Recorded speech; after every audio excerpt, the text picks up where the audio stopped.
میری گود پر ہوتا، میں اپنے ہاتھوں سے چمپی کر رہی ہوتی، میں اپنے ہاتھوں سے محمد رسول اللہ اپنے شوہر کے بالوں میں خلال کر رہی ہوتی، ہلکے ہلکے میں مساج کر رہی ہوتی، پیار بھری باتیں کر رہی ہوتی، میں اپنے شوہر سے اچھی باتیں کرتی، میں دل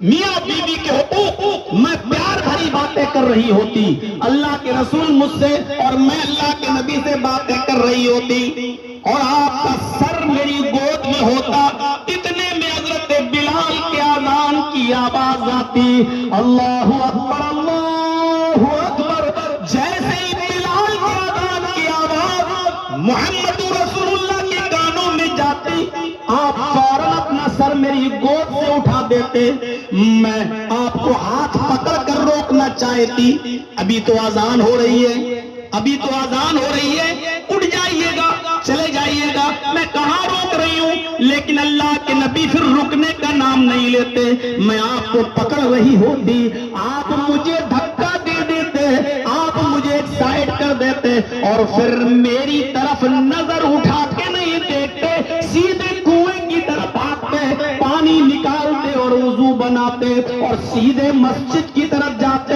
پھر میں آپ سے نظریں ملانے کی کوشش کرتی تو ایسا لگتا کئی مہینوں سے مجھے جانتے ہی نہیں ہیں، مجھے پہچانتے ہی نہیں ہیں، اذان کی آواز سنی فوراً مسجد کی طرف، اذان کی آواز سنی فوراً وضو کی طرف، اذان کی آواز سنی فوراً مجھے چھوڑ دیا، یعنی ابھی تک میرا حق ادا کر رہے ہوتے، پیار بھری باتیں کر رہے ہوتے، لیکن جیسے ہی اذان کی آواز آتی آپ مجھے بھول جاتے، ایسا لگتا جیسے مجھے جانتے ہی نہیں، ایسا لگتا جیسے مجھے پہچانتے ہی نہیں، فوراً چھوڑ دیتے اور سیدھے وضو بناتے، سنتیں پڑھتے اور مسجد کی طرف آپ روانہ ہو جاتے اور چلے جاتے۔ یہ تھی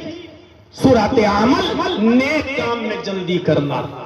سارعوا الی مغفرۃ من ربکم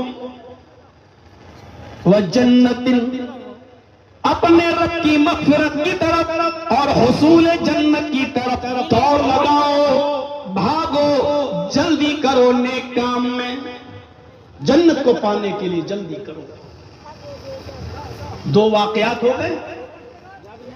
اور ایک جگہ اللہ تعالیٰ نے قرآن میں فرمایا فاستبقوا الخیرات، خیر کی جمع استعمال ہوئی، خیرات۔ یہاں اللہ رب العالمین نے کہا نیک کام کرنے میں سبقت کرو، سبقت۔ قرآن